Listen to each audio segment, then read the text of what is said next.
अस्सलाम वालेकुम नाजरीन, मैं हूँ रामीन सैयद और आप देख रहे हैं प्रोग्राम ज़ेरे बहस। नाजरीन, एहतजाज, भूख हड़ताल, पार्लिमानी सियासत और अदालती फ्रंट, पाकिस्तान तहरीक इंसाफ हर महाज पर ही अपनी बका की जंग लड़ती हुई नज़र आ रही है। अच्छा, पॉलिटिकल डिप्रेशन का मुकाबला करने के लिए जितने दस्तयाब टूल्स हैं, तहरीक इंसाफ उन सबको ही इस्तेमाल करती हुई नज़र आ रही है, मगर हुकूमत भी पॉलिटिकल रिप्रेशन का हर हरबा इस्तेमाल करने में कोई हिचकिचाहट महसूस नहीं कर रही। पीटीआई पर पाबंदी की धमकी हो, आर्टिकल 6 लगाने की धमकी हो, डेफेमेशन का काला कानून हो, सोशल मीडिया पर फायरवॉल हो या फिर जलसे और एहतजाज रोकने के लिए दफ़ा 144 का बेदरीग इस्तेमाल, अपोजिशन का रास्ता रोकने के लिए हुकूमत जो कर सकती है वो कर रही है। आज भी जमात इस्लामी ने जब महंगी बिजली और टैक्स के खिलाफ एहतजाज की कॉल दी तो इस्लामाबाद में क्रैकडाउन किया गया। 13 जमात इस्लामी के कारकुन गिरफ्तार कर लिए गए। तहरीक इंसाफ को अलबत्ता अदालत की जानिब से पीर को एहतजाज की इजाज़त दी है, मगर नाज़रीन सवाल ये कि इतनी डोमिनेटिंग पोजीशन में होते हुए भी हुकूमत खौफ का शिकार नज़र आ रही है और पीटीआई खासी पुरएतमाद नज़र आ रही है। इसकी क्या वजह है? इसका अंदाज़ा नए इलेक्शन के हवाले से सामने आने वाले नून लीग और पीटीआई के बयानात से लगाया जा सकता है। नून लीग के रहनुमा ख्वाजा आसिफ की ये स्टेटमेंट सामने आई कि अक्टूबर के बाद हुकूमत को खतरा है और शायद 8 फरवरी के इलेक्शंस पर अदलिया मुतहर्रिक हो जाए। तो दूसरी तरफ तहरीक इंसाफ ने अपने कारकुनान और वोटर्स को नए इलेक्शन की तैयारी की हिदायत कर दी है। तो सियासी मंजरनामे पर ओवरऑल बात करेंगे प्रोग्राम के पहले हिस्से में। ज्वाइन कर रहे हैं सीनियर तजियाकार नजमुल साकिब साहब, राव खालिद साहब और साकिब बशीर। आप सभी का बहुत शुक्रिया। नजमुल साकिब साहब, राइट टू प्रोटेस्ट और जमहूरियत का चोली दामन का साथ होता है, क्योंकि लोगों को एहतजाज का हक ये इंश्योर करता है कि हुकूमत की अकाउंटेबिलिटी होती रहे। मगर नून लीग की हुकूमत जो जमहूरियत की चैम्पियन बनी रही, वोट को इज्जत दो के नारे लगाती रही, आज एक एहतजाज बर्दाश्त नहीं कर पा रही। साथ ये एड्रेस भी कर दीजिएगा कि ये जो एहतजाज हो रहा है ये क्यों हो रहा है, या जमहूरियतों में जो एहतजाज होते हैं उसकी वजूहात बनती क्या हैं?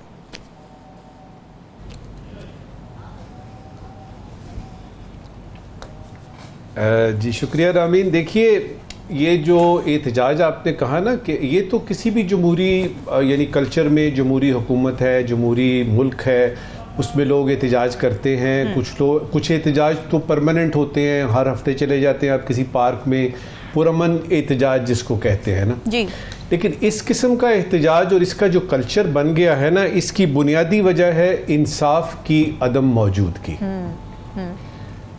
पहली वजह ये समझ में आती है कि जब लोगों को ये समझ आता है कि जी हमारे साथ इंसाफ नहीं हो रहा, वो कुछ भी हो सकती है, कोई भी वजह हो सकती है, बिजली महंगी है, महंगाई हो गई है, हमारे हुकूक नहीं हमें मिल रहे वगैरह वगैरह, तो एहतजाज करते हैं। इसके बाद दूसरी वजह यह है कि आपको जो अदालतों से मिलता है, जिसको रिलीफ कहते हैं या आपको इंसाफ कहते हैं, वो उनको नामंजूर इसलिए कि उनकी मर्जी का नहीं है। अच्छा, इस किस्म का धरने का कल्चर जो है, याद रहे कि खान साहब के आने के बाद तो बाकायदा एक कल्चर डेवलप होता है जिसमें यह है कि जब तक हमारी यानी पूरी नहीं होंगी, हम यहाँ बैठे हैं और ये कंटेनर वाली सियासत के कंटेनर होगी, उसमें बिस्तर भी लगा होगा, चाय पानी का खाने का बंदोबस्त भी होगा। ये धरने जो हैं, ये जो धरने हैं, ये तो यूं समझिए कि जिंदगी अजीरन यानी कर देते हैं ना। अच्छा, याद रहे कि यहाँ पे आपको मैं बताऊं, एक मजे की बात बताऊं। हमारे एक मसूद साहब हैं, इंफॉर्मेशन के बड़े सीनियर ऑफिसर, उनसे कल बात हो रही थी क्योंकि हम एक गलत यानी ठीक जगह पे हम गलत टाइम पे पहुंचे, क्योंकि यानी सड़कें बंद, फलाने नाके लगे हुए, ये वो। तो गुफ्तगू के दौरान उन्होंने एक बड़ी काम की बात की जो मैं आपके साथ शेयर कर रहा हूँ, और उससे मुझे समझ में आई कि ये वजह क्या है। देखिए, सियासतदान हो या हुक्मरान हो, वो जिस एंगल से हुकूमत को देखते हैं या अवाम को देखते हैं, उनको सारी समझ आती है। हमें भी समझ आएगी अगर हम सियासतदान बन के या हुक्मरान बन के सोचेंगे कि ये क्या हो रहा है। अगर आप अवाम की तरफ से देखेंगे, अवाम की तरफ से सोचेंगे, तो आपको कुछ समझ नहीं आएगी, कन्फ्यूजन होगा और 1000 सवाल आपके सामने होंगे।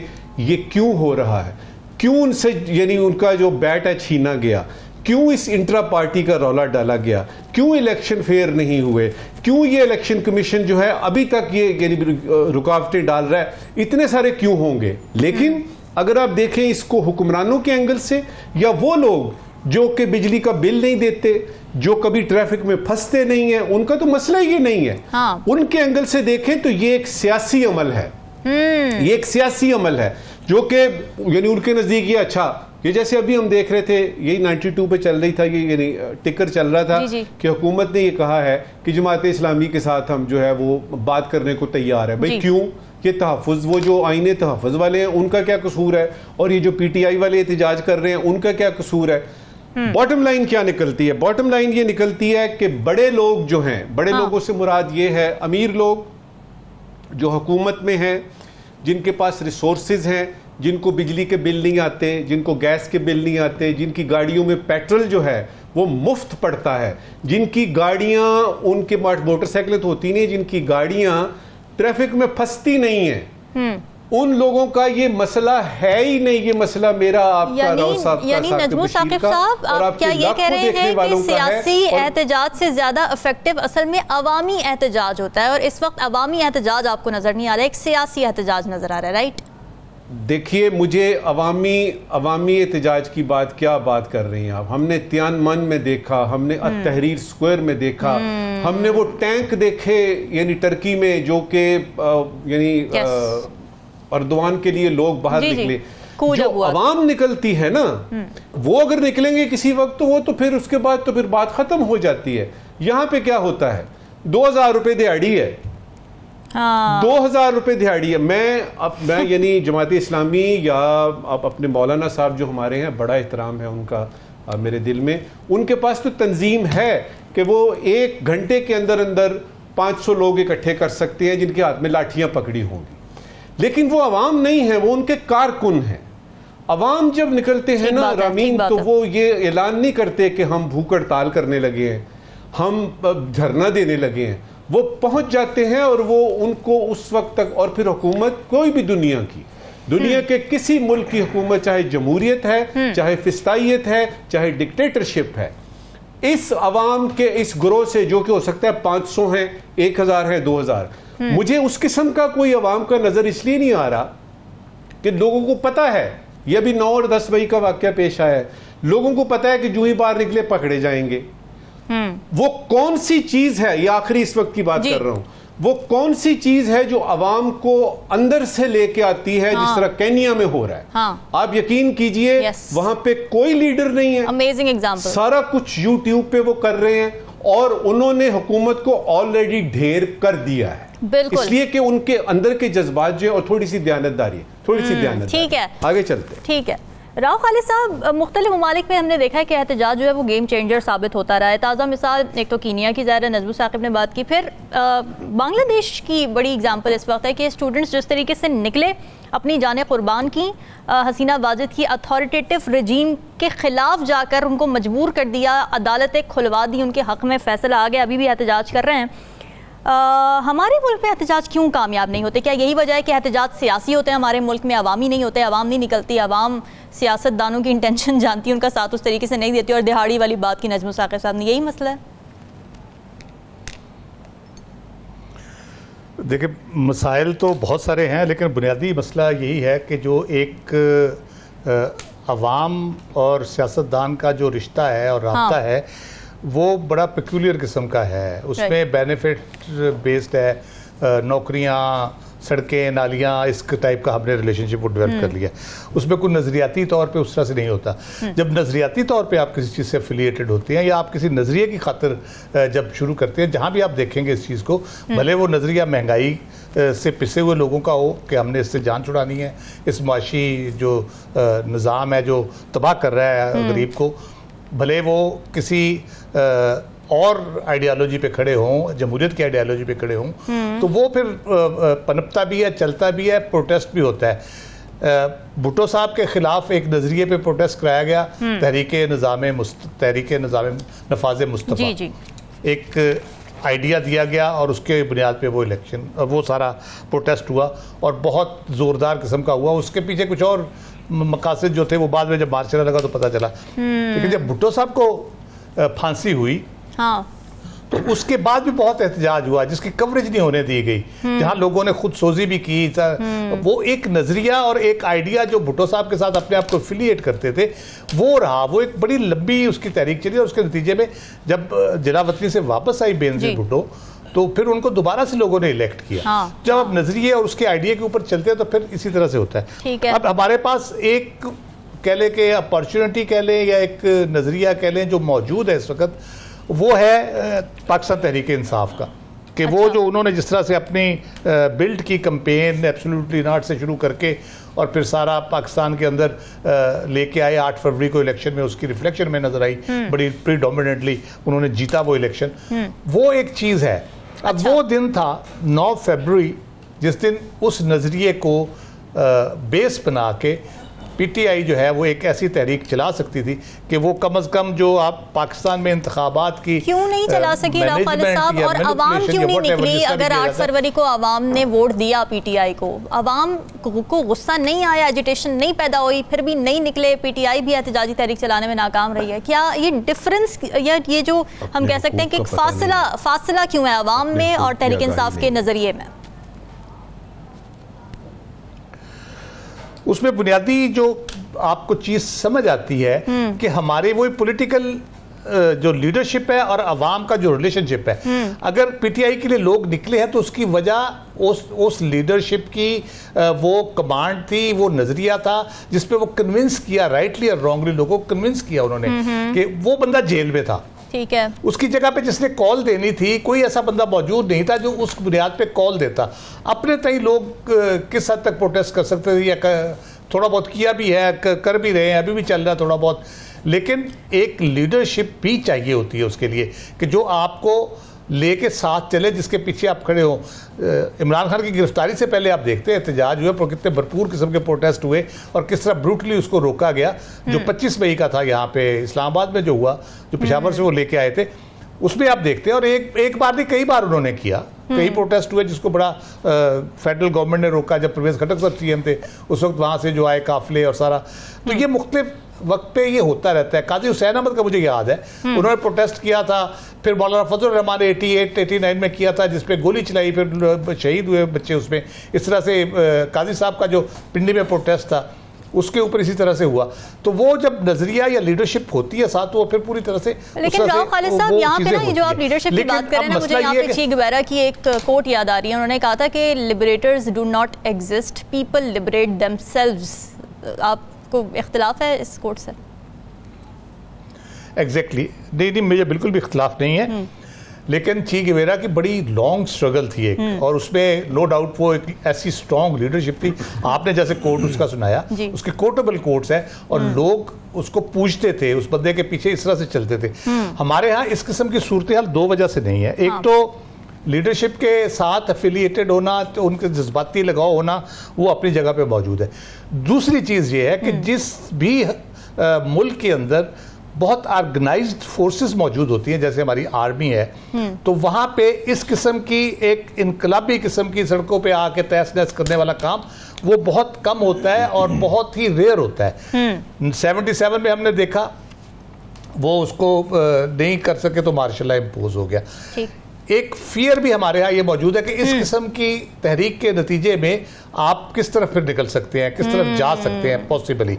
तो एक जो हम वो जो खूनी इनकलाब की तरफ न जाना चाहिए, ना कोई उसकी ज़रूरत है। अच्छा। आप एक डेमोक्रेटिक जो है या एक स्मूथ जो सेलिंग करके आप इनकलाब की तरफ आप आ गए उस नहज पे, जहाँ पे आप एक वोट के जरिए 8 फरवरी को आपने तब्दीली लाए, नहीं मानी गई। उसका प्रेशर इतना बिल्ड हुआ है कि अब जो हुकूमत है उसके आप देखें किस किस्म की सिचुएशन में वो आ गई है। उनकी क्रेडिबिलिटी कोई नहीं, उनको फियर ऑफ लूजिंग मेजॉरिटी है, जैसे मखसूस नशस्तों का केस है, अभी ट्रिब्यूनल का केस चल रहा है। उसके बाद एलाइज उनके साथ आहिस्ता आहिस्ता नाराज होना शुरू हो गए हैं।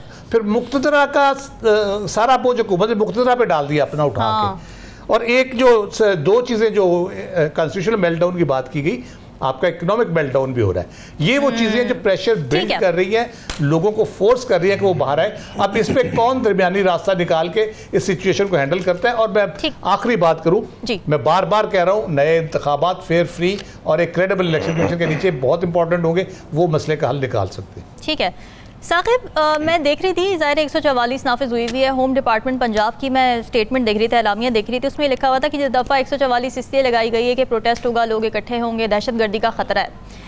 क्या ये जवाज़ बनाकर बजाय इसके कि आप सिक्योरिटी प्रोवाइड करें, पीसफुल प्रोटेस्ट की कॉल है, लोगों का हक़ है एहतजाज करना, उनको सिक्योरिटी आप दें, बजाय इसके आप ये कर रहे हैं कि आप पाबंदी लगा रहे हैं, 144 दफ़ा लगा रहे हैं, गिरफ्तारियाँ कर रहे हैं पॉलिटिकल जो अरकान है उनकी, तो ये कितना जमहूरी अमल है आपकी नज़र में? एक तो जो पॉलिटिकल हमारी पार्टीज़ हैं, सियासी जमातें हैं, उनको आइन भी और जमहूरियत भी उस वक्त सही जो है वो समझ आती है, नज़र आती है जब वो अपोजिशन में होते हैं। जब ये मुस्लिम लीग नून अपोजिशन में थी तो उस वक्त हमें ये सारी चीज़ें जो है वो नज़र आती थी। अब आप मुझे ये बताएं कि वैसे तो दहशतगर्दी का बहुत ज़्यादा सामना किया है पाकिस्तान ने और बहुत सफ़र भी किया है और 80,000 से ज़ायद जानें जो है वो गई हैं, लेकिन अल्लाह का शुक्र है कि काफ़ी अरसे से बहुत बेहतर हालात हैं, मतलब उस तरह के हालात नहीं है। तो इस सिनेरियो में दफ़ा 144 लगाना, अगर किसी ने प्रोटेस्ट की कॉल की है तो दफ़ा 144 लगा दें। इस्लामाबाद में क्यों दफ़ा 144 है? कोई वजह नहीं है। क्या रीज़न है? कोई वजह नहीं है। यहाँ पे आप एहतजाज की, आप एक स्पेसिफिक जगह पे पीसफुल प्रोटेस्ट की इजाज़त क्यों नहीं दे रहे? F9 पार्क में, प्रेस क्लब के बाहर कोई वजह नहीं है, नहीं दे रहे, हमने नहीं देनी। और पीटीआई को आप जलसे की इजाज़त क्यों नहीं दे रहे? नहीं दे रहे, कोई वजह नहीं है। और अभी जो जमात इस्लामी का एहतजाज है, जमात इस्लामी का एहतजाज एक महंगाई के खिलाफ और उस तरह का उनका मतलब वो लेके आए हैं, पब्लिक की आवाज़ वो बुनियादी तौर पर वो लेकर आए हैं। तो आप उनको कुछ जगह, कुछ अवामी एहतजाज उनको किसी जगह पे बिठाएं, दें। अब जब हर चीज, पूरा इस्लामाबाद रावलपिंडी बंद पड़ा है रात से दिन को, मतलब लोगों को मुश्किलात का सामना है, उसमें जमात इस्लामी पर भी बात करना कि उन्होंने ये किया है, उससे ज्यादा तो मैं इंतजामिया को कहूंगा। आपने सारा कुछ जो है वो उनका रात से कामयाब करवाया है। आपने उनका जलसा भी, धरना भी, उनका तो प्रोटेस्ट जो है वो कामयाब हो गया। आपने पैनिक ले ली। मतलब एक तरफ एक पॉलिटिकल पार्टी है, आपसे जगह मांग रही है कि प्रेस क्लब के बाहर हमने पीसफुल प्रोटेस्ट करना है, आप कहते हैं नहीं दूंगे। वो कहते हैं जलसा करना है, आप कहते हैं नहीं देंगे। यहाँ पर TLP बैठी रही 4 दिन, उसके बाद अपने जो भी जैसे अपने जो मुतालबात मनवा के वो चले गए। किसी ने कोई उसके खिलाफ जब FIR कोई चीज हुई है? नहीं हुई। मतलब इसका मतलब यह है कि बजोरे बाजू कोई आए तो ठीक है। अब जैसे ही ये सारा पैनिक क्रिएट हुई है इस्लामाबाद में, पिंडी में, तो उसके बाद फौरी तौर पर हुकूमत आई, उन्होंने कहा 3 रुकनी कमेटी बना दी है, हम बात करते हैं और सारी चीजें जो है वो हम आगे बढ़ाते हैं।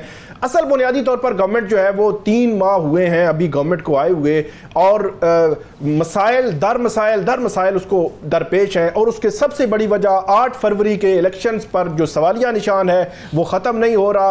हुकूमत को मुख्तलिफ महाज उनका सामना है, कभी मखसूस नशिस्तों के मामलात आते हैं, कभी वो ट्राइब्यूनल की वो कानून साजी करवाते हैं, और इस तरह की जो चीज़ें हैं आप कैसे छुपा सकते हैं? फिर जो बजट आप लेकर आए, ठीक है, आपने IMF के साथ जो है वो करना था, जो चीज़ें करनी थी, लेकिन अल्टीमेटली आपने पब्लिक का भी ख्याल रखना था। जो सैलरी क्लास है या जो जिस किस्म की जो टैक्सेस जिस लेवल पे लगाए गए हैं, और जिस तरह अभी बिजली के बिलों का इंतजार हो रहा है कि अभी जो बिल आने हैं तो वो कितने जो वो खतरनाक होंगे। और बिल तो ये सारा जो सिनेरियो है, गवर्नमेंट भी पैनिक में है। तो तरीकाकार यही है कि जमहूरी मुआशरों में या आइन जो जितना देता है आप रीजनेबल रिस्ट्रिक्शंस लगाएं, लेकिन ये कोई मतलब तरीकाकार नहीं है आप उनको रोकें। मैं सिर्फ पिछले तकरीबन जो है वो 10-12 साल जो एहतजाज हुआ है, वैसे ओवरऑल अगर उसका मवाजना किया जाए तो एक तो वकला तहरीक थी, आज से तकरीबन 17-18 साल पहले 2007 से अनवर्ड जो है वो शुरू हुई। वो वकला तहरीक, उसको आप ये कह सकते हैं कि उसका कंक्लूजन जो है वो एक लॉजिकल एंड तक वो पहुंची। फिर 2012 में यहाँ पे डॉक्टर तारिक कादरी साहब आए, उनका कोई लॉजिकल एंड नहीं हुआ उसका। फिर 2014 का धरना जो है वो नाकाम हुआ। 2017 में TLP आई, वो कोई पॉइंट जो है चीजें लेकर चली गई, वो बहुत उस पर बात हो सकती है। फिर उसके बाद यहाँ पे इमरान खान साहब ने लॉकडाउन किया 2016 में। अभी जो है PTI दौर में बहुत बड़ा एहतजाज तो नहीं हुआ जो मुस्लिम लीग नून करती रही, लेकिन अभी जब से PTI गई है अप्रैल 2022 से लेकर अब तक एहतजाज की सूरत हाल है। और आखिरी बात में PTI के एहतजाज और PTI की जो है वो ऑर्गेनाइज्ड जो प्रोटेस्ट है वो ना करने के पीछे बहुत सारी वजूहात हैं। 9 मई का एक ऐसा सानिया हुआ जिसमें जो हसास जो हमारी तनसीबात थी उन पर अटैक हुआ, उसके मुल्ज़मान अभी भी गिरफ्तार है। लेकिन उसके बाद जो है वो कंट्री वाइड आप ये कहें या पंजाब में खास तौर पर बहुत बड़े लेवल पे क्रैकडाउन हुआ, जिसमें उनके तमाम जो कारकुनान थे उनको उठाया गया, लीडरशिप उठाई गई, उनके जो सोशल मीडिया के लोग हैं वो उठाए गए, तब से 8 फरवरी तक यही सिचुएशन है। एग्जैक्टली 8 फरवरी ये पोजीशन थी कि वो अपने कैंप्स भी नहीं लगा सकते थे, और तब से उसके बाद भी यही सिचुएशन है। तो मेरा ख्याल है वो डर, खौफ या वो भी चीज एक जो है, वो लोग बाहर नहीं निकलते, वो सोशल मीडिया या उस किस्म के प्लेटफॉर्म पे बैठकर सपोर्ट कर रहे होते हैं। बिल्कुल ठीक है। इलेक्शन कमीशन भी कुछ रोड़े की कोशिश कर रही है तहरीक इंसाफ के रास्ते में, उस पर करते हैं बात इस ब्रेक के बाद। Stay with us.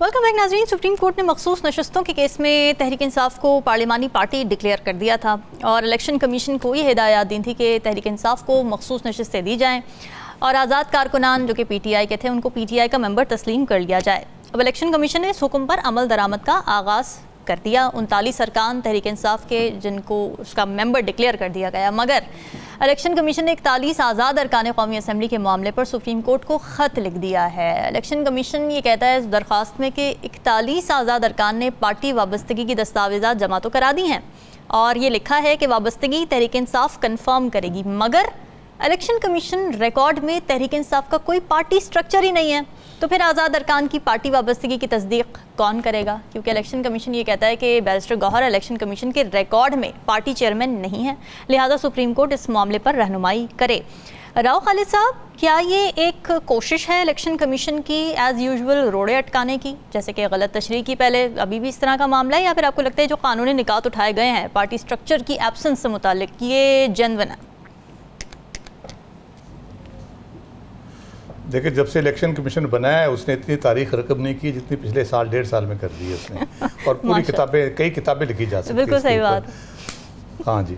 और PTI के खिलाफ उसका बायस जो है वो आप पहले दिन से आपको नजर आता है। उनके पहले इंतखाबात के हवाले से उन्होंने फैसला रोके रखा, एन इलेक्शन के करीब आके वो फैसला दे दिया कि जी आप फारिग हैं, और उसके बाद उनको सुप्रीम कोर्ट से भी रिलीफ नहीं मिला। उसके बाद सूबाई असम्बली के इंतखाबात जब उन्होंने, बल्कि उससे पहले कौमी असम्बली जब छोड़ी तो उस पर जो खाली नशिस्तों पर इंतखाबात होने थे वो इलेक्शन कमीशन कराने पर तैयार ही नहीं था। बड़ी मुश्किल से चुन चुन के उन्होंने PDM से मिल के 18 सीटें निकाली कि इन पे कराते हैं ताकि ये मिथ खत्म हो जाए कि जी बड़ी पॉपुलर जमात है। तो उसमें भी उनको मुंह की खानी पड़ी। उसके बाद सूबाई असम्बली के इंतखाबात आए, वो नहीं कराए उन्होंने।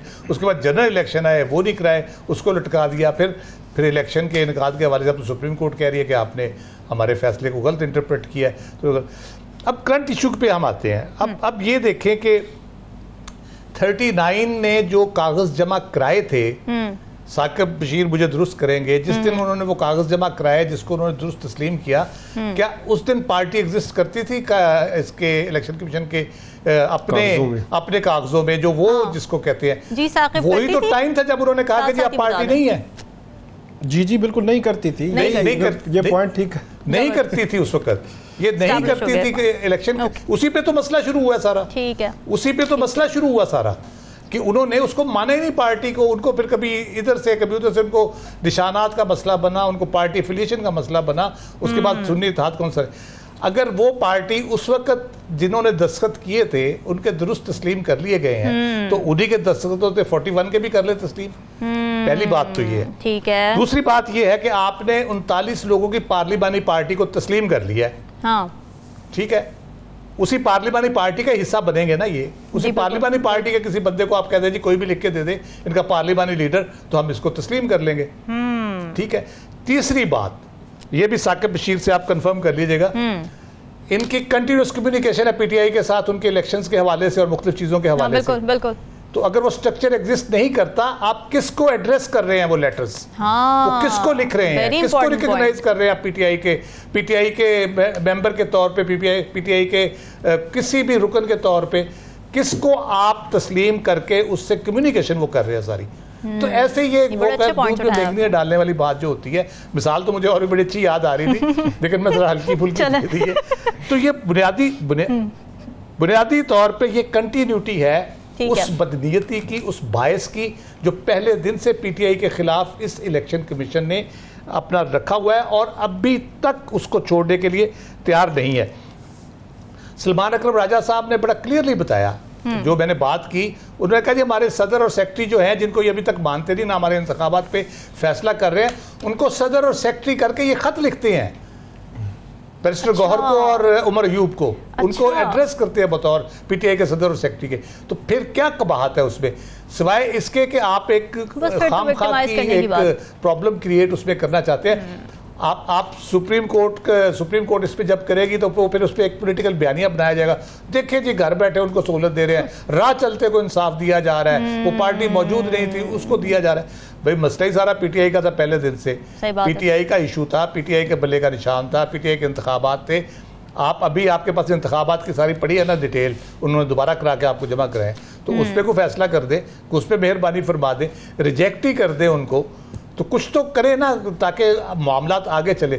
मसला यही है कि वो नहीं चाहते कि जाहिर है उसके पीछे पॉलिटिकल सपोर्ट उनको मौजूद है, और हम ट्रिब्यूनल्स में भी देखते हैं उनके बायस के जो बहुत सारी चीज़, ट्रिब्यूनल्स में आप देख ले क्या क्या हरकतें उन्होंने की। इस्लामाबाद की 2 मिनट में उन्होंने लगा के अगले दिन फैसला कर दिया, ये ट्रिब्यूनल नहीं सुन सकता। वो तो फिर हाई कोर्ट का अल्लाह भला करे, उन्होंने कहा यार कोई थोड़ा सा तो कानून और आइन की पासदारी करो, कोई इंसानों वाला रवैया रखो। आप तो बिल्कुल ही आइन और कानून से मावरा हर चीज़ करने चले जा रहे हो। जहांगीरी साहब फिर वो केस सुन रहे हैं आप, तो ये मसाइल इतने पैदा कर दिए हैं, इतने डाउट क्रिएट कर दिया। और अब जब नए इंतखाबात का मुतालबा होता है तो ये इलेक्शन कमीशन की सारी हरकतें जस्टिफाई करती है कि इस मुल्क में नए इंतखाबात होने चाहिए, क्योंकि ये इंतखाबात बोगस थे, इंतहाई भोंडे तरीके से इसको आइन और कानून को उसकी खिलाफ वर्जी करके रोका गया पहले इलेक्शन को। जब कराए गए तो 9 फरवरी से लेके अब तक अपनी वेबसाइट के ऊपर जिस किस्म की ये 2 नंबरियां कर रहे हैं बैठ के इलेक्शन कमीशन वाले,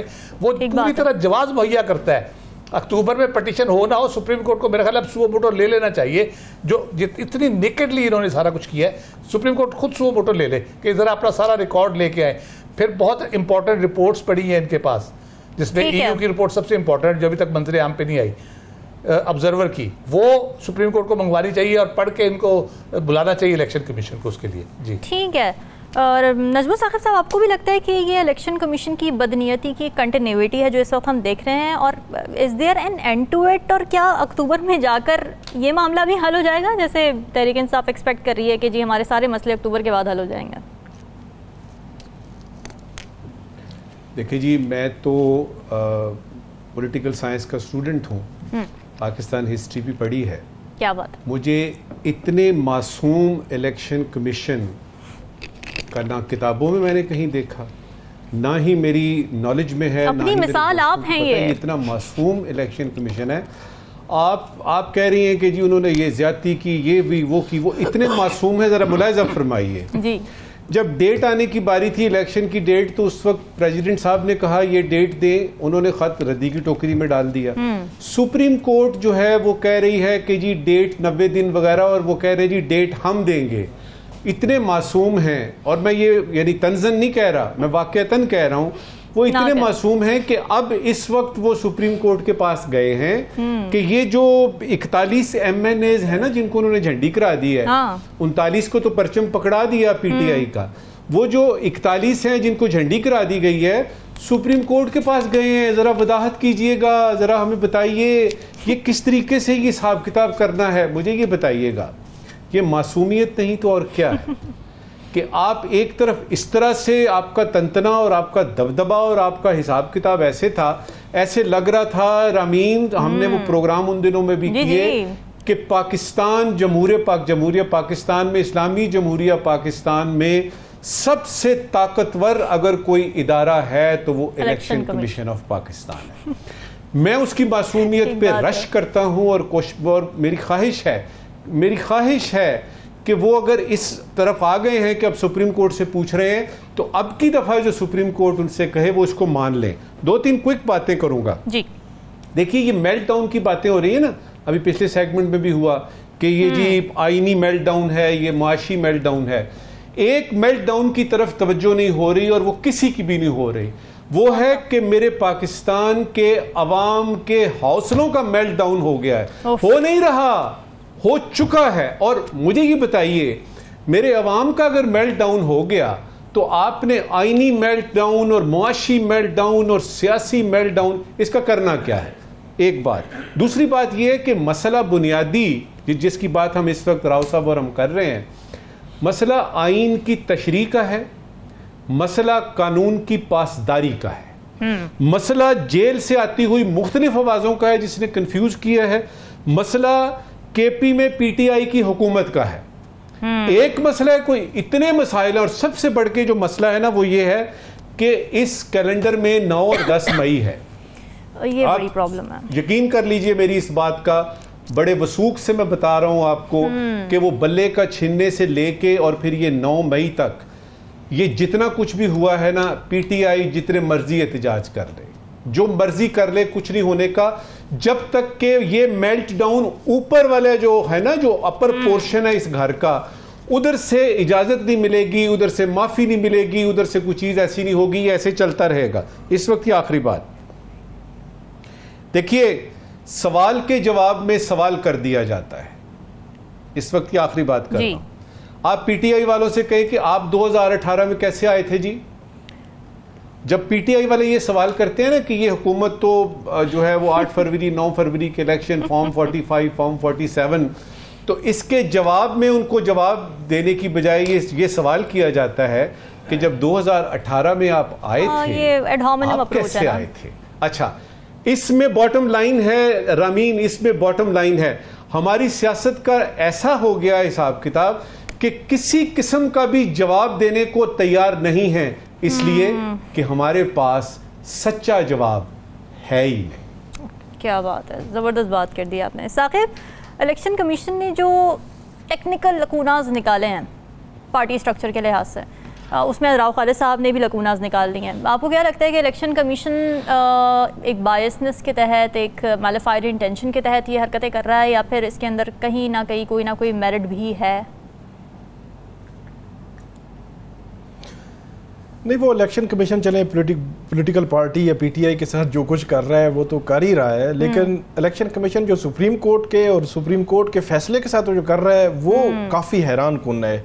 हमने जब लास्ट वीक में प्रोग्राम किया था तो तब भी बताया था कि इलेक्शन कमीशन सुप्रीम कोर्ट जाएगा और वो अब चले गए हैं, लेकिन उसी प्रोग्राम में 19 जुलाई की जो प्रेस रिलीज थी उसका जो पैराग्राफ सेकंड जो पैराग्राफ है उसको मैंने पढ़ा था, उसकी सिर्फ एक लाइन में पढ़ना चाहता हूं जिस पे सारा मसला है। और हैरान कुन तौर पर इलेक्शन कमीशन को अभी समझ नहीं आ रही कि पूरी सुप्रीम कोर्ट ने कह दिया कि भाई आपने गलत तशरीह की है हमारे 13 जनवरी के सुप्रीम कोर्ट के फैसले की। उस फैसला यह था कि आपने सिर्फ निशान लेना है, बाकी पॉलिटिकल पार्टी एग्जिस्ट करती है। अब अंदाजा लगाएं कि ये एक आम से किसी बंदे को भी ये बात बताएं तो उसको समझ आ जाएगी कि एक पॉलिटिकल पार्टी है, उस पॉलिटिकल पार्टी ने इलेक्शन लड़ा है, उससे आपने एक चीज मतलब उसका निशान ले लिया और निशान का ताल्लुक सिर्फ इलेक्शन से है। इलेक्शन जब होना है तो आपने उस निशान को इस्तेमाल करना है, वो जनरल इलेक्शन हो या ज़िमनी इलेक्शन हो। इलेक्शन के अलावा निशान आपका रहे या न रहे उसका एक अलग जो है वो उसको देखा जाएगा, लेकिन पॉलिटिकल पार्टी की बाकी राइट्स मौजूद है, ये इलेक्शन सुप्रीम कोर्ट कहती रही है। लेकिन 19 जुलाई की उस प्रेस रिलीज में इलेक्शन कमीशन ने अपने फैसले का कहा हमने कोई गलत तशरीह नहीं की और यह कहा था कि इलेक्शन कमीशन पर इल्जाम तराशी इंतहाई नामुनासिब है। ये मैं सुनकर और पढ़कर हैरान हो गया कि ये सुप्रीम कोर्ट को सुना रहे हैं कि इल्जाम तराशी, चले आम लोग तो बात कर ही रहे हैं, अब तो सुप्रीम कोर्ट के फैसले पर आपने ये प्रेस रिलीज जारी की थी। और अब जो है वो इलेक्शन कमीशन ये कह रहा है कि जो बैरिस्टर गोहर है वो कहीं रिकॉर्ड पे नहीं है, वो जो पार्टी चेयरमैन है वो कहीं रिकॉर्ड पे नहीं है, पार्टी का स्ट्रक्चर रिकॉर्ड पे नहीं है, कुछ भी रिकॉर्ड पे नहीं है। तो फिर मामला यह है कि जो सुप्रीम कोर्ट ने आपको कहा है कि हमने तो सिर्फ बल्ले का निशान लिया था, इवन चीफ जस्टिस काजी फायज ईसा जिन्होंने 13 जनवरी का फैसला दिया था उन्होंने भी यह कहा कि हमने सिर्फ बल्ले का निशान लिया था, बाकी पार्टी मौजूद है, पार्टी के लोग मौजूद हैं। और फिर वही बात राव साहब ने जो बात की कि 39 लोगों के जो सर्टिफिकेट जिन्होंने दस्तखत किए, सिग्नेचर किए और जिन्होंने तस्दीक की वही 41 की कर रहे हैं। इवन 39 पे तो सुप्रीम कोर्ट ने मोहर लगा दी कि इनको तो करें, और बाकी सुप्रीम कोर्ट ने कहा कि ये जो 41 है ये भी पीटीआई से एफिलिएट करते हैं, सिर्फ इनके एफिडेविट्स ले लें और इनकी जो जमात है उससे तस्दीक करवा लें और उसके बाद आप जो है वो मखसूस नशिस्तें दे दें। ये बड़ा सिंपल और सादा सा मामला था। भारत इलेक्शन कमीशन भी कहीं ना कहीं हमें नजर आता है कि जहां पे इलेक्शन कमीशन सियासी जमातों को रेगुलेट करने का एक इदारा है, वहीं पे इलेक्शन कमीशन भी सियासत में कहीं ना कहीं हमें जो है वो नजर आता है। वो इलेक्शन 8 फरवरी के हों या 8 फरवरी के इलेक्शन के बाद हों मामलात। अब चीज इसमें देखना है कि इलेक्शन कमीशन ने जो दरखास्त दायर की है, इससे कबल 12 जुलाई के फैसले के खिलाफ मुस्लिम लीग नून और पीपल्स पार्टी नजरसानी की दरखास्तें दायर कर चुके हैं। उसमें जो 18 जुलाई को practice and procedure act supreme court का जो कमेटी है, 3 रुकनी कमेटी, उनकी ये नजरसानी की दरखास्तें कब जो है वो फिक्स होनी है, उसकी कमेटी मीटिंग हुई थी तो उन्होंने कहा कि छुट्टियों के बाद होगी सुप्रीम कोर्ट के। वो मतलब 9 सितंबर पहला वर्किंग डे होगा सुप्रीम कोर्ट में, तो 9 सितंबर के बाद वो नजरसानी तो होगी। लेकिन अब ये जो दरखास्त है इसको ये देखना है कि इसको कैसे जो है वो सुप्रीम कोर्ट लगाएगी, क्योंकि इसमें अभी बहुत ज्यादा वक्त जो है वो रहता है। आज 26 जुलाई है और 9 सितंबर टाइम जो है वो 1 मंथ तकरीबन 12-14 रोज बनते हैं। वो अभी तातीलात जो है वो सुप्रीम कोर्ट की खत्म होने में रहते हैं। 8 जजेस ने कहा था कि हमने जो फैसला दिया है, अगर कोई आपको वजाहत चाहिए होगी तो आपने हमारे पास आना है। उन जजेस में से कुछ सुप्रीम कोर्ट के जजेस इस वक्त बैरून मुल्क हैं, कुछ अंदरूने मुल्क तातीलात पे हैं और उनका अपना एक शेड्यूल है। क्या वो अगले 1.5 माह में वो इकट्ठे हो सकेंगे या इलेक्शन कमीशन का ये मामला 9 सितंबर के बाद सुना जाएगा? और ये जो 41 पीटीआई के एमएनएज हैं, इनका फेट फिर सितंबर के मिड में या सितंबर के एंड तक जो है वो डिसाइड होगा कि अब होना क्या है, क्योंकि इलेक्शन कमीशन तो चला गया है। इसका मतलब है कि 41 की हद तक एफिडेविट्स तो जमा हो गए, तस्दीक भी हो गई, लेकिन आगे होना क्या है ये मामला फिर तब भी जब डिसाइड होगा। बिल्कुल ठीक है नाज़रीन, डिस्कशन का सिलसिला वक्त एक ब्रेक का, स्टे विद अस।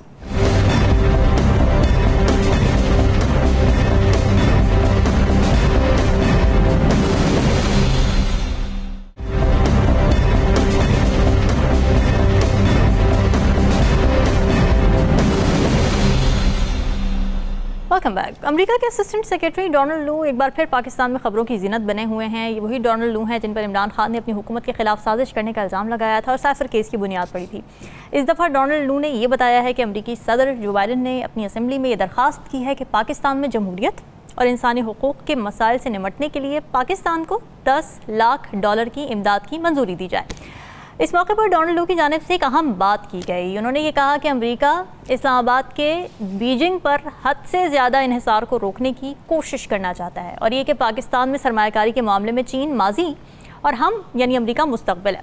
इस पर पाकिस्तान की दफ्तर खारजा ने क्लियर कट स्टेटमेंट दे दी है कि जी हम दोनों ममालिक से ताल्लुकात को बराबरी की सतह पर अहमियत देते हैं और ये ज़ीरो सम गेम नहीं है। मगर सवाल ये है कि क्या अमेरिका इस इमदाद के बदले ये शर्त रख रहा है कि पाकिस्तान चीन से ताल्लुकात कम करे, और अमेरिका को पाकिस्तान की ज़रूरत क्यों और कैसे पड़ गई कि वो इतनी मेहरबानियाँ कर रहा है? नजमुल साकिब साहब, क्या अमेरिका पाकिस्तान की जिम्मेदारी संभाल रहा है और क्यों? बहुत ही ख़तरनाक जहर भरा ये मैसेज है जिसके 2 हिस्से हैं जो हमारे दोस्त डोनाल्ड लू ने हम तक पहुंचाया है। अच्छा। ये कल की खबर है जी। देखिए, $101 मिलियन जिनकी आपने बात की है ना, ये अगर हुकूमतों को देखा जाए तो ये पीनट्स होते हैं। अगर तो वो बात करते कि जी $25 बिलियन हम दे रहे हैं, क्योंकि उन्होंने ये $101 मिलियन देने की बात की करने, उसमें उन्होंने कहा क्या है कि इसका करना क्या है। वो कहते हैं इससे मुआशी इस्तेहकाम आएगा, यानी मेरे मुल्क में मुआशी इस्तेहकाम आएगा। अच्छा। टेररिज्म के खिलाफ इसमें जो है वो हिसाब किताब किया जाएगा और सियासी इस्तेहकाम भी इसी से ही आएगा। तो डोनाल्ड लू साहब से दरखास्त है, अगर उनको मेरी बात इस वक्त पहुंच रही है कि ये क्या किस किस्म का मजाक कर रहे हैं आप, आपकी बड़ी इंपॉर्टेंट पोस्ट है, आपको सोच समझ के बात करनी चाहिए। जहर भरा और ख़तरनाक क्यों कहा है जी। दूसरा जो इनका बयान है ना वो ज़्यादा अहम है। उसमें वो कहते हैं जी China is the past in terms of investment and we are the future. मतलब ये हुआ कि चीन जो है वो यानी पारीना है, किस्सा पारीना हो चुका, माजी की बात हो चुकी, मुस्तकबिल जो है वो अमेरिका है। माफ़ कीजिएगा डोनाल्ड लू साहब कि ये दोनों बातें करके आपने जो जहर घोलने की कोशिश की है वो चलेगा नहीं। जो इस वक्त पाकिस्तान की फॉरेन पॉलिसी में अमेरिका के साथ हिसाब किताब चल रहे हैं, जो हमें पिछले 2 महीनों में ख़ास तौर पे नज़र आ रहे हैं कि अगर आपको हमारी परवाह नहीं है तो हमारे पास दूसरे रास्ते हैं। अब ये चीन की खटक रही है आपको दोस्ती, उसमें सिर्फ ये गुजारिश करनी है आपसे कि चीन हमारा हमसाया भी है। वो कहते हैं कि जो दरवाजे के पास भेड़िया होता है ना, वो ज़्यादा ख़तरनाक होता है उस शेर से जो जंगल में है। और जब भी हमें मुसीबत पड़ी, अगर आप पिछले 75 साल की देखें तो आप किस वक्त हमारी मदद के लिए आए। और ये $101 बिलियन की भी सुन लीजिए। देखिए, फॉरेन ऑफिस का आपने जिक्र किया, फॉरेन ऑफिस ने कहा कि जी चीन की हम कुर्बानी, चीन के साथ ताल्लुकात की कुर्बानी हम नहीं दे सकते। अच्छा, उनको साथ में ये भी कहना चाहिए था और बड़ा जरूरी था ये कहना, और वो क्या कहना था कि ये जो 101 मिलियन की खैरात दे रहे हैं आप, हमें नहीं चाहिए। मैं हैरान हूं क्यों नहीं कहा गया।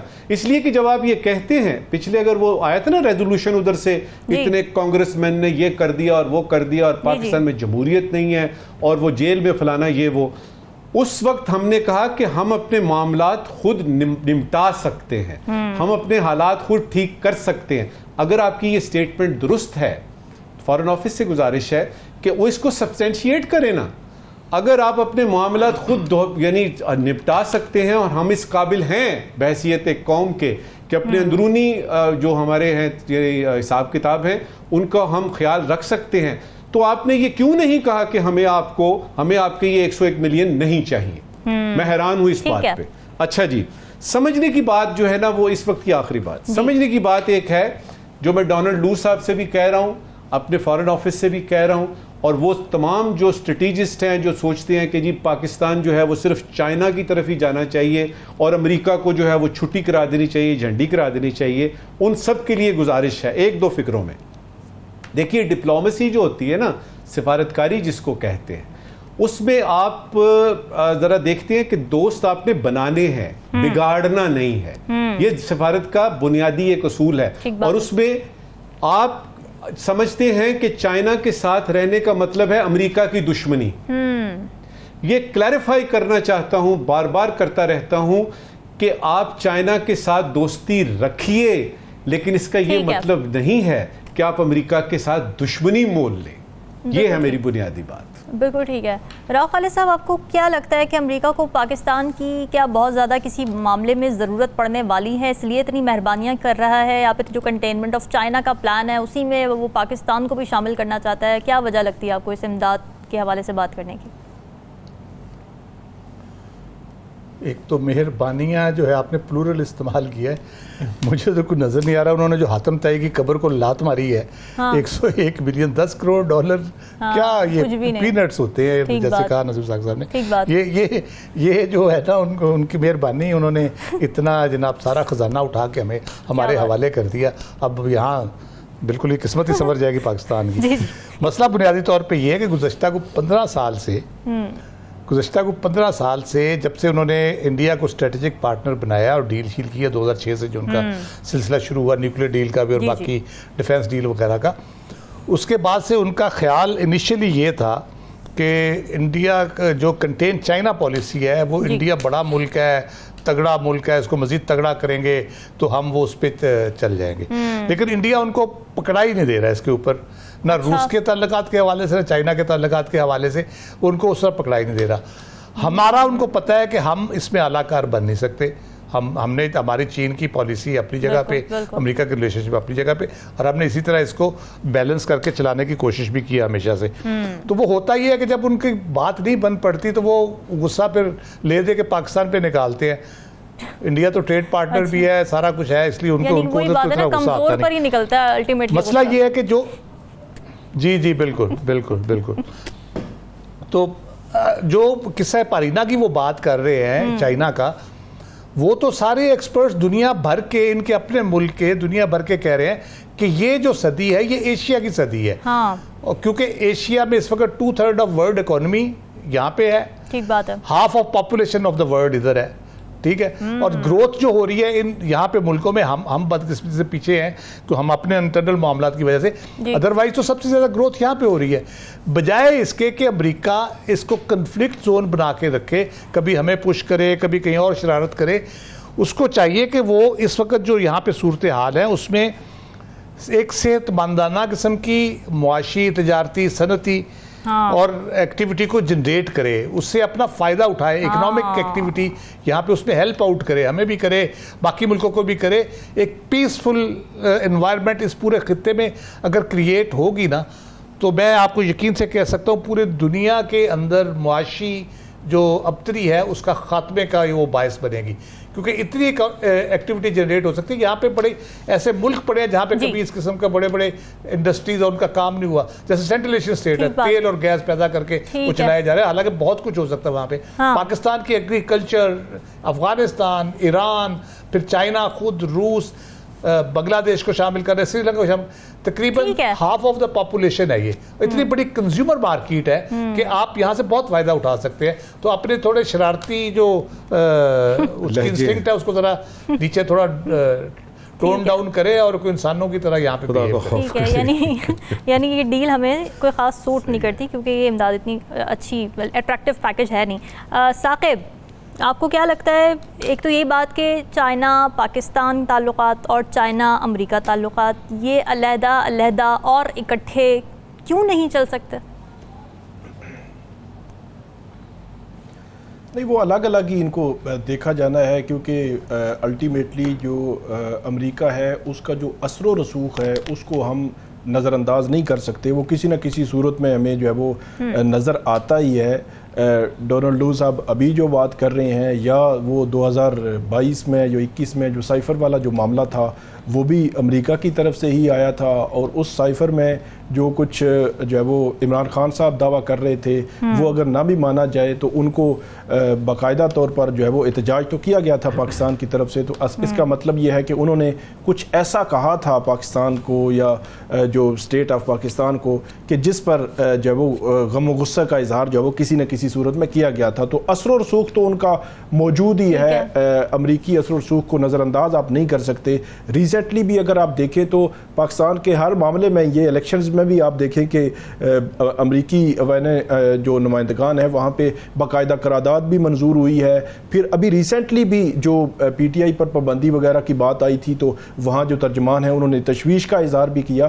तो वो अल्टीमेटली पाकिस्तान में जितने भी मामलात हैं वो अमेरिका जो है उसमें कहीं ना कहीं डायरेक्टली या इनडायरेक्टली या किसी न किसी तरीके से उसकी इंटरफेरेंस जो है वो हमें नज़र आती ही रहती है। अब भी जो बात की है अल्टीमेटली वो जो चाइना से डिस्टेंस करने या चाइना को पीछे करने के लिए वो इस किस्म की पॉलिसी जो है वो हो सकता है यहाँ पे लाना चाह रहे हों, उनकी कोशिश हो। लेकिन पाकिस्तान जो है वो चाइना को एक मुख्तलिफ एंगल से देखता है, जो ताल्लुकात हैं वो मुख्तलिफ एंगल से देखते हैं। सी पैक है, इसके अलावा बहुत सारी जो है वो चीज़ें हैं जो पाक चाइना जो रिलेशनशिप के हवाले से, लेकिन अमेरिका जो है उसको मुख्तलिफ एंगल से देखता है। ये नहीं हो सकता कि अमेरिका के कहने पर अब जो है वो चाइना के साथ पाकिस्तान जो है वो सारे रवाबित और चीज़ें और जो ताल्लुकात है वो ख़त्म कर दे या उसको कम कर दे। ये हो नहीं सकता, दोनों चीज़ों को अलग अलग ही देखना है और अलग अलग दोनों के असरात हैं। बिल्कुल ठीक है। नजमुल साकिब साहब, क्या सवालात लेकर आए हैं आज आप नाजरीन के लिए? जी शुक्रिया रामीन। एक ज़रूरी सवाल है और एक गैर ज़रूरी सवाल है। पहले ज़रूरी सवाल जी, पिछले दिनों एक मोहतरम जज साहब ने अल्लाह के कहर का जिक्र किया। जी जी। ज़रूरी सवाल ये है कि जब कोई आफत आती है तो ये कैसे मालूम होता है कि ये अल्लाह का कहर है या अपने किए की सज़ा है? वाह, बड़ा अच्छा सवाल है। आज का गैर ज़रूरी सवाल, खलीलुर रहमान कमर की दर्ज शुदा FIR से अंदाज़ा हो रहा है जी जी कि उनके आइंदा ड्रामे का प्लॉट क्या होगा। अच्छा, गैर ज़रूरी सवाल ये है कि उनके आने वाले ड्रामों में हीरो पर रात को घर से बाहर जाने पर पाबंदी होगी कि नहीं होगी? नाज़रीन, ये सवाल आपके लिए छोड़ के जा रहे हैं, फीडबैक ज़रूर दीजिएगा हमें। इजाज़त, अल्लाह हाफ़िज़।